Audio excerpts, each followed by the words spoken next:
Hello everyone, my name is Buki. Welcome to my channel, your number one place where you learn about personal finance and career. And today we are talking about something in the career space, and it's about, what should I write in my CV? So I get this question, and I believe that, putting it out there for the whole audience would make more sense. When I'm done, after listening to this video, if you have other things that you would definitely put in your CV, drop them in the comments, and don't forget to like this video, click on the subscription button, and then share to your family and friends, people you know that would need this video. So what should you be writing in your CV? I came up with a list of things that should definitely be on your CV. This is based on years of experience and looking at hundreds and thousands of CV. These are things that either your hiring manager or the recruiter or the talent acquisition person would like to know, because your CV is that thing that actually gets your foot into the door. If you have a good CV, a striking one that calls attention, then you are more likely to get an interview. And don't forget, how your CV looks like is really important. Like I said, it's like a visiting card. It's like a business card, let me put it that way. And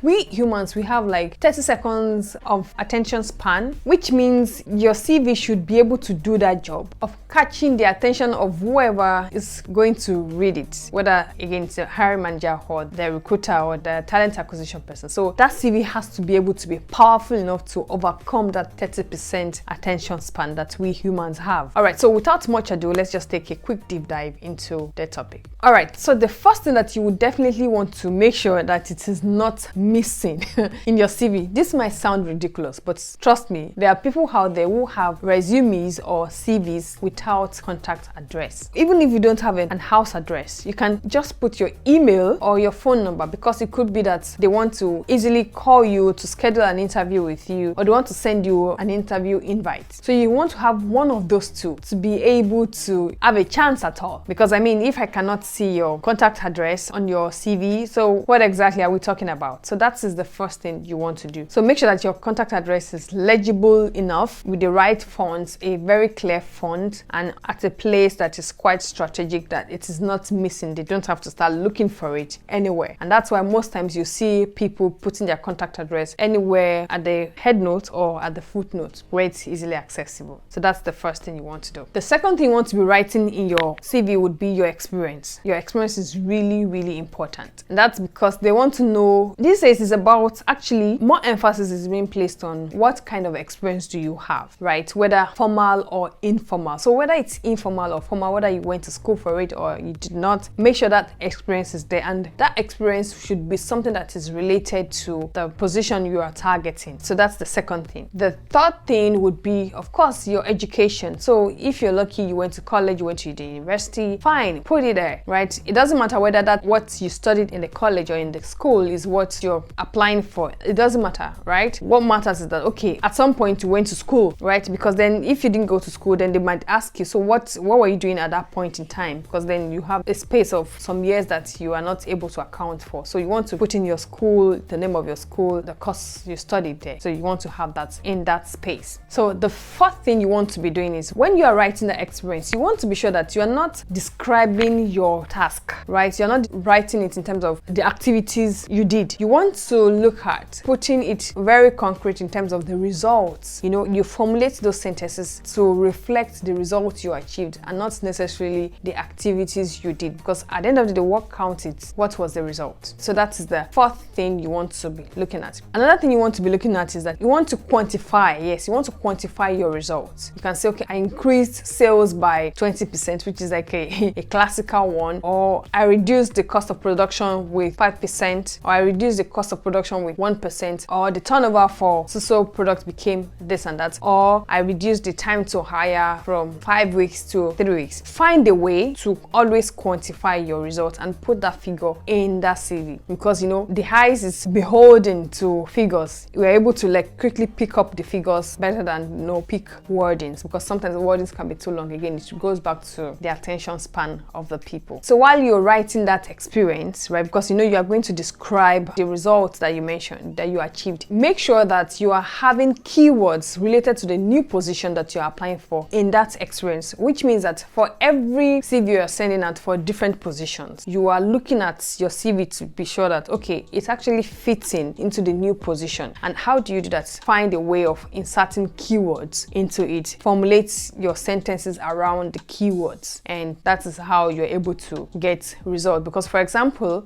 maybe the machine is searching for just putting a particular word, maybe for example business development, and meanwhile you did business development but you didn't use that keyword business development in your CV. The search engine is not going to find your CV if you don't put that in there. So take your time to identify those keywords and insert it in the sentences in your CV, especially in the experience space. All right, the seventh thing I would mention is that, while you're formulating your experience, in terms of the results that you achieved, go for verbs, right? Go for action words, because action shows that, okay, something is moving, something changed, there was an impact. That is what action words do for you. It's also fine to use nouns, to nominate your results or your activities, but it's preferred that you go for action words because it strikes the person reading your CV better than the nouns. The ninth thing now would be that, if you can include icons on your CV. So icons are, instead of writing out all the wordings, especially on the titles, like maybe the education part, the experience part, the volunteering part if you do, or the skills part, if you can use icons for those things, it makes a lot of difference, because then it shows that you are forward thinking, you are digital in your thoughts, you're finding ways to communicate your ideas or your thoughts without necessarily making it ambiguous. So that is what it does for you. It just calls more attention, to what you're doing rather than just putting everything in words. And the final thing I would say that you should do, or you should be writing in your CV, would be that you should always write the truth in your CV. Because if you have something in your CV that you're not able to defend, it smells. The hiring manager would smell it. They might not initially ask you questions directly regarding that thing, but maybe one question leads to the other, and then it will be bad that you won't be able to defend something that you have in your CV, right? So, and that would not speak well. So you want to make sure that it's always the truth that you're writing in your CV. If you were once laid off, or if you were once fired, find a way of crafting it such that you're not lying in that CV. Find a way of presenting it in a reasonable, logical way that would not call your reputation into question. All right, guys, I hope those tips or those ways that I mentioned now would help you in crafting your own CV. So you can craft your own CV, or you can recraft or review your CV, and let me know if you need help. I'll be more than happy to support you, give you 1 or 2 tips, and you can join my mailing list to know more about how to go this in the link below. Just click on the link below and you can join my mailing list to get more tips about such topics from me. So if you're looking for other videos regarding job search, attending interview, don't go away. Go on my link, go on this channel. There are a lot of videos I made about